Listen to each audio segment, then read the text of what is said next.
Welcome to the Chicagoland Guide, and I'm your host, Aaron Masliansky. Today, I am so excited to meet and talk with Karla Koziura, who is one of the owners of FRÍO Gelato. FRÍO Gelato, if you don't know it, you should know it. It is the most delicious Argentinian gelato spot. I know it from the location in Evanston and now in Wilmette and also Navy Pier. So it is so good. They're growing. And I think it's just one of the great reasons why these communities are great. They have, these great, delicious eateries that are around. So I'm so excited, Karla, to speak with you. Thank you for joining me. Thanks for having me, Aaron. I appreciate being here. Yeah, it's great. And, your family, you have a unique story of how this all started. I mean, what's the origins of FRÍO Gelato? Were you guys always in the gelato business? We actually were not in the gelato business. So the learning curve initially was quite steep. We have been in other businesses locally here in Evanston, mainly in real estate and construction. But in 2012, my husband, Sebastian, who is from Argentina, and his cousin, Enrique, who's also from Argentina, were kind of hanging around talking and saying, my gosh, we really miss our frozen dessert treat that we love from our home country. And we can't seem to find the same flavors and the same texture and the same product here. Gosh, we should just make up our own company. And we were like, oh my gosh, we should. So it really was born out of a lack, for a better word, a lack of what they felt was missing, but also just they come from a family with a true and deep entrepreneurial spirit. And they were kind of like, let's just try this as a new business idea. Why not? Maybe other people will like Argentine gelato as well. Well, that's amazing because you see so many businesses that start and they're not successful. But you guys have been around for how long now? Since 2013, we first opened our doors in Evanston. That's where we started. Yes.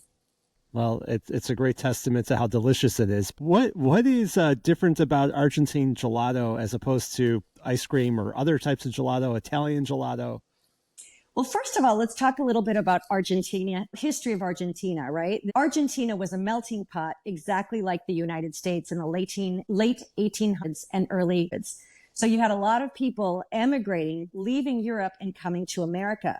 In fact, there is a story in my husband's family where one of his relatives got on a boat thinking he was headed to North America, New York, and ended up in Argentina. So we did have a large influence in Argentina of people primarily from Italy, from Spain, Germany, Eastern Europe as well. In fact, today's population of Argentina is about 62% of Italian descent.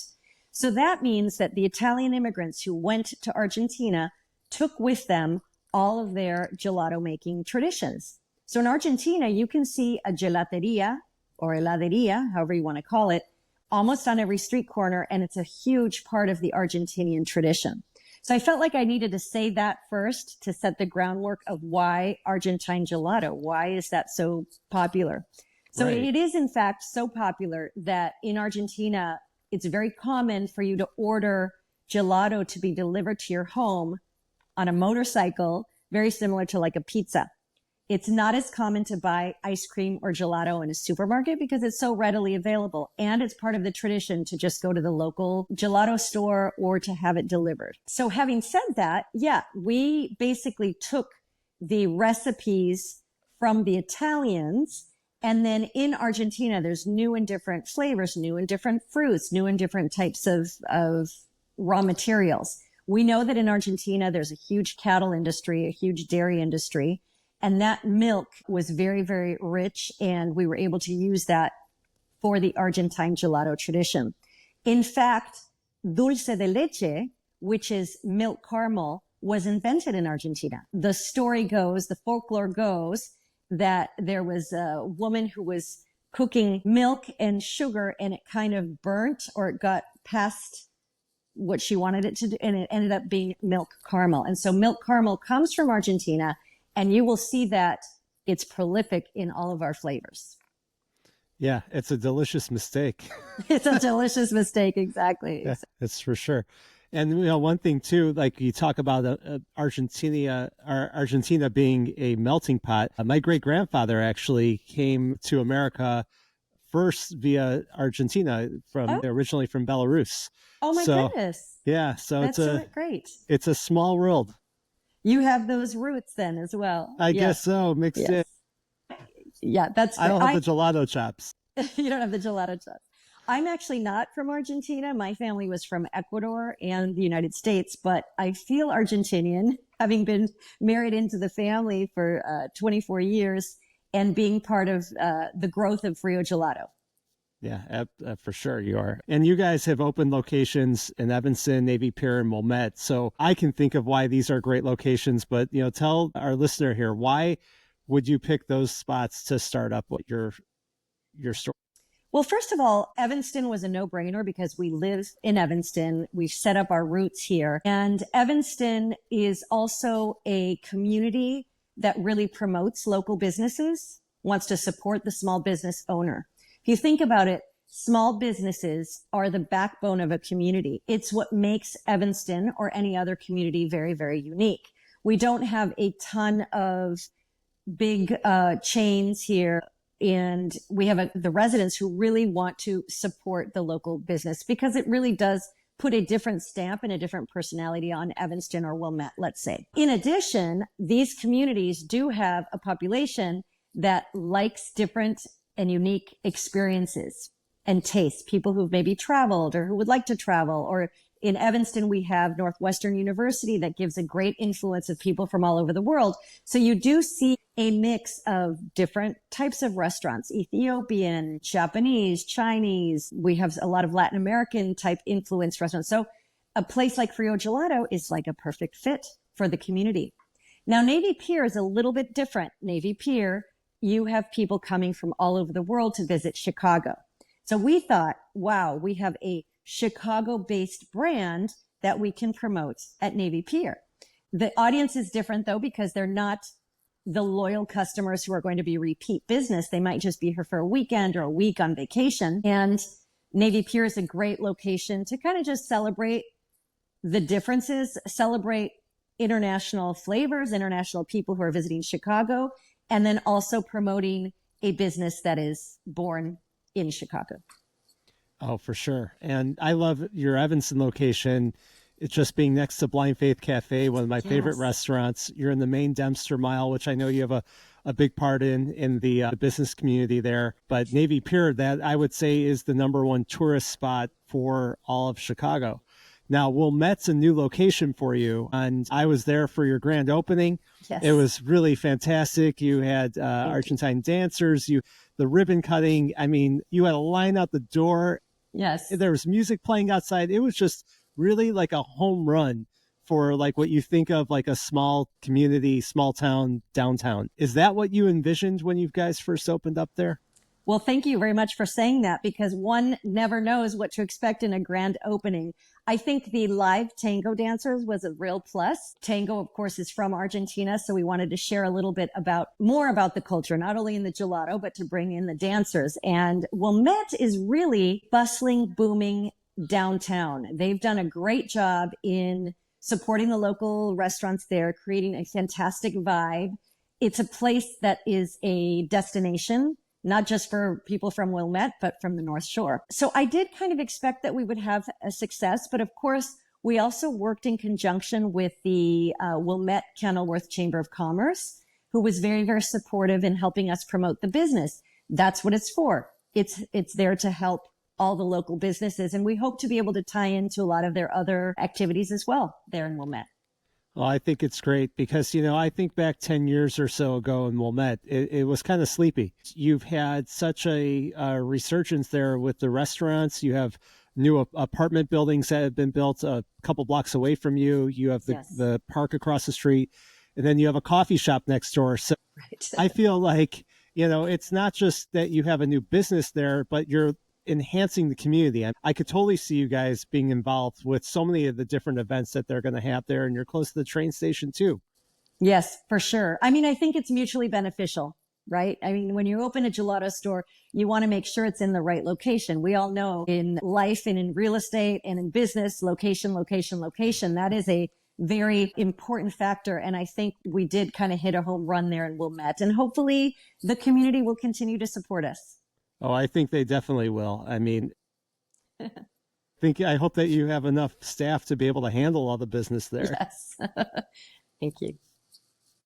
A part of it is just because the flavors are delicious and, you do cater to people. I mean, everything's gluten-free. You're nut allergy friendly, which Yes. I think that hits home to me. My wife is allergic to tree nuts, and it's a big deal whenever we go anywhere to make sure that she's not going to get sick. Yes. And how do you make sure that happens? And also, thank you for doing that.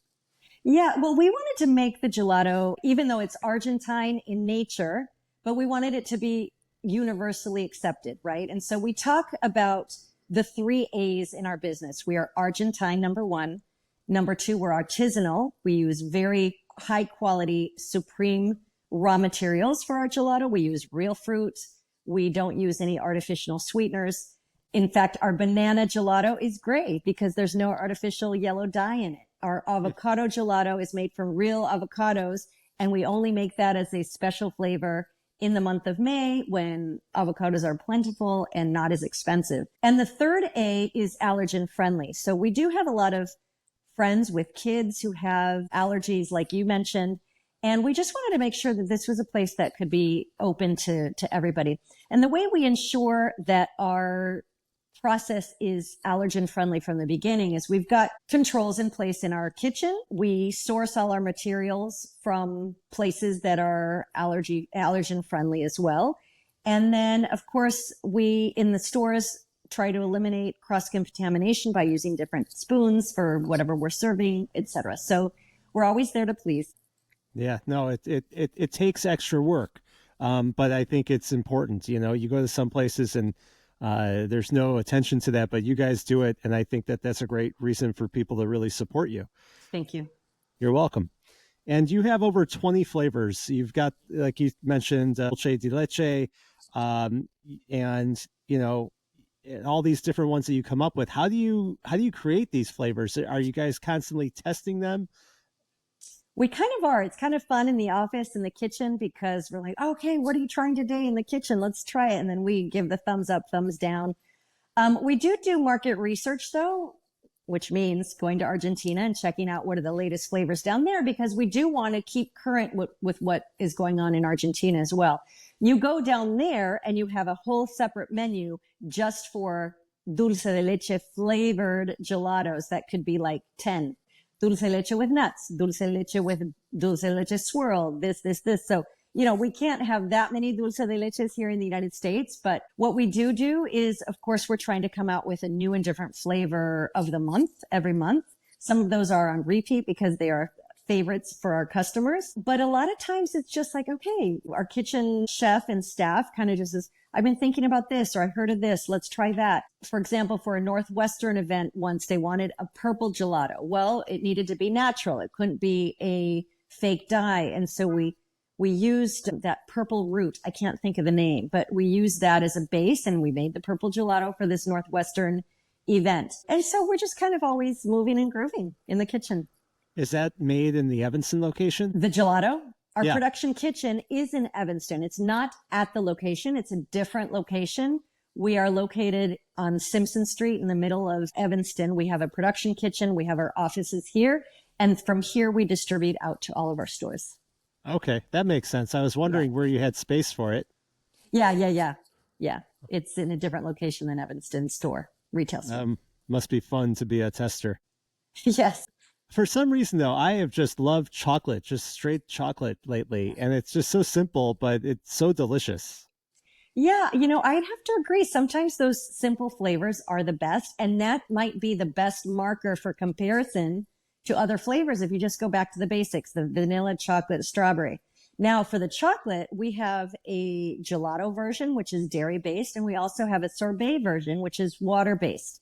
But when you eat our chocolate sorbet, it almost feels like it's whipped so well, Yes. and it's very creamy that it almost feels like it's gelato. You almost don't notice the difference. And so we're happy when customers say that because that's our goal, of course. Yeah, no, I do notice how creamy the sorbet is because I've tried this chocolate sorbet. Yeah. But what are some flavors that we should be looking out for? What plans do you guys have? Well, down the line, I mean, I guess I'm always the tried and true. My favorite flavor is the Sambajon, which is the egg custard and marsala wine. That is for a more sophisticated palate. Someone might say, has wine in it, has alcohol in it. What does that mean? Am I going to be affected by it? Well, no, because the alcohol is burned off during the pasteurization process, but it does provide like a nice flavor, even though you don't have any effect, which is great. So the egg custard and marsala wine, which we call Sambajon. We also have the Malbec wine with berries, which is great because Malbec grapes, come from Argentina. So the Malbec wine from Argentina is used in our gelato, and we add berries to it, and it's perfect. We do like to experience with a lot of alcoholic flavors. So there's going to be a bourbon key lime pie coming down the line. We also do a limoncello, which is with vodka and lime, and Good. Lots of delicious goodness. Of course, now we're heading into fall. We're probably going to do the pumpkin again because people expect that. Yeah. We also do an apple cider sorbet for the fall. Oh, that sounds good. I'll have to try that. Do you ever partner with any of the other local distilleries when you're making some of these? Yes. In fact, for the key lime pie, we do use bourbon from FRÍO Spirits in Evanston. So that's kind of fun. Down the street. Just down the street. Oh, that's really cool. Yeah. So what are some of the future plans of your expansion? Do you think you're going to be in other communities in the area, or are you going to be retail at some point? Well, so retail, in other words, like mass marketing through the supermarkets and all that, we've already actually tried that. And we used to sell through foodstuffs. I think for us, for our gelato, FRÍO Gelato is more about the experience of going to the local gelateria and sitting there and being kind of immersed. You will notice in our stores, the decoration is very much true to the colors of the Argentinian flag. So we have the light blue. We've got pops of yellow for the sun in the middle of the flag. Our new Wilmette store has stripes, which kind of mimics the Argentinian national soccer team. We're a soccer family. So I think and because it's artisanal, we don't put any preservatives or chemicals into our gelato. It's fresh. It's freshly made daily. And so your gelato that you eat in the retail stores is probably like a day or two old. Oh, max. That's awesome. Yeah. So, I think that's the best experience for our gelato. In terms of expansion, we did have a couple of other stores. I think, the pandemic didn't help, and we were able to kind of regroup and close a couple of our stores that we had on Southport and in Andersonville. And now we're a lot more streamlined and we can be more focused. And I think the key is to be in an area, again, that accepts and loves small businesses and that has an international palate that loves new and different flavors. Yeah. And that's one of the reasons why Evanston and Wilmette are two great places to live. Exactly. Yeah. And where can people find you? Online and actually physically? Yes, online, www.freogelato.com. It has our whole story there. We do catering, and we do bigger orders for parties and things like that. So if anyone had an interest in that, certainly they could go to our website or give us a call. And our locations are at Navy Pier. We're right next to the Shakespeare Theater there on Navy Pier. In Evanston, we're on the corner of Dempster and Chicago, which, fun fact, used to be a Baskin Robbins for years. So people who've grown up in Evanston or in this area nostalgically like that corner because it reminds them of their childhood. And so it's kind of nice to replicate a frozen dessert destination on that same exact corner. Now we're kind of giving it a little bit of a spin with Argentine gelato and not 31 flavors, but it still provides nostalgia. And then Wilmette, we're right smack downtown, right across the street from the Village Hall. It's interesting. And follow us on Instagram. Like we have a very big Instagram following that kind of talks about different promotions and events and things like that. So of course on Instagram. Oh, we will definitely follow you there. Before we go, one thing is I do remember it being the Baskin Robbins. And I think it's also interesting that across the street from there used to be a Starbucks and now it's a coffee shop, Pour. at night it turns into a wine bar. So I think it just shows you the small business nature of a town like Evanston. I agree with you, Aaron. That's exactly. what survives. Right, exactly. The same thing happened on Central Street in Evanston, where there was a Starbucks, but also a local coffee shop, and people almost prefer the warmth and the personality and the vibe of the local, which is great for us. We're really fortunate. It's great. Really supports the community. Well, Karla, thank you so much for being here. I invite everybody to follow us on social media as well, on Instagram and YouTube. So we'll have videos there and just some cool videos I took when I was at the shop for the grand opening. So thank you so much for your time and for all that you do in these communities. Thank you, Aaron. I really appreciate this invitation and hope to see everybody at FRÍO Gelato.